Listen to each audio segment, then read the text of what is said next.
The seeds of enlightenment. Diderot's formative years. Denis Diderot was born in 1713 in Langres, France. He was a true child of his time. The Enlightenment was sweeping through Europe. It challenged old ideas with reason and science. Diderot would become one of the leading voices of this era. Diderot received a classical education. He studied languages, literature, and philosophy. He was a bright student. He had a thirst for knowledge and questioned everything. His early education laid the foundation for his intellectual curiosity. This thirst for knowledge would shape his life.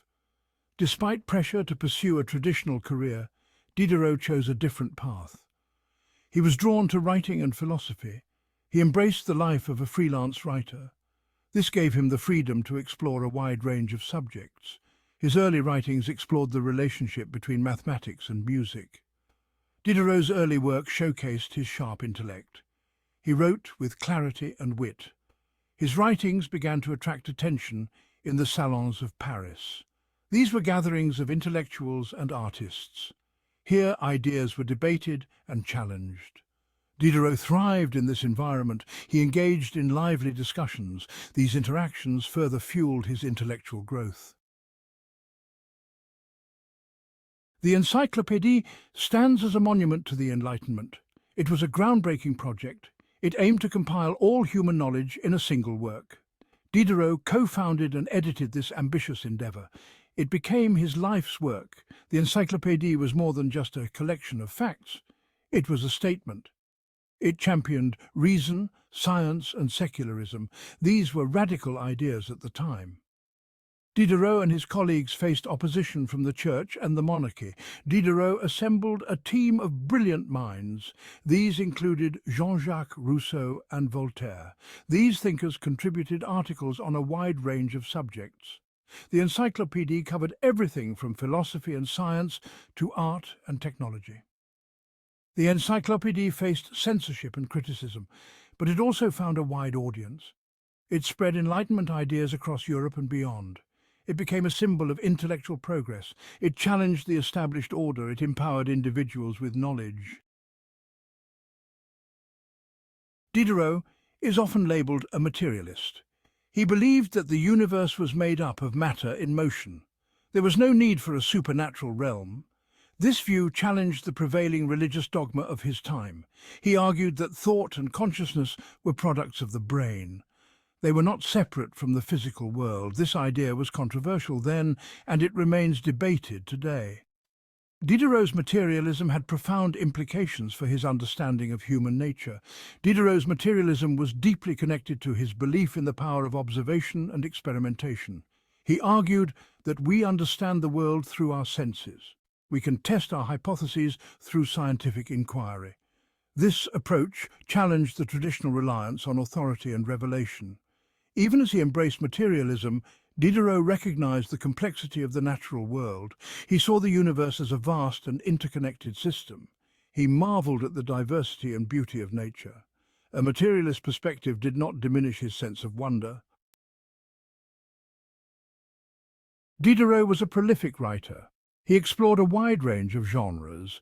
He wrote novels, plays, philosophical dialogues, and art criticism. His literary works reflect his diverse interests and his sharp wit. Diderot's novel Jacques the Fatalist and His Master is a prime example of his literary skill. It is a philosophical novel. It explores themes of free will and determinism through a series of dialogues between a master and his servant. In the realm of art criticism, Diderot was a pioneer. He wrote extensively about the Paris salons. These were prestigious art exhibitions. His reviews were often controversial. He championed realism and emotional impact in art. Diderot's writings on theatre were equally influential. He advocated for a more naturalistic style of acting. He believed that theatre should reflect real life. His ideas helped to shape the development of modern drama.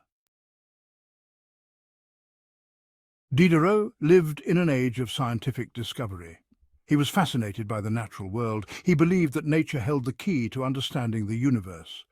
He saw nature as a vast and complex system governed by natural laws. He rejected the idea of a static and unchanging universe. He argued that species could change over time.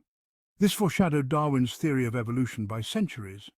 Diderot's views on nature were shaped by his reading of scientific texts. Diderot saw beauty and wonder in the natural world. He celebrated the diversity of life. He marveled at the intricate mechanisms of living organisms. His writings often reflected his deep appreciation for nature. Diderot's understanding of nature was not purely theoretical. He was interested in the practical applications of science. He believed that scientific knowledge could be used to improve human life. He saw progress as a product of both reason and empirical observation.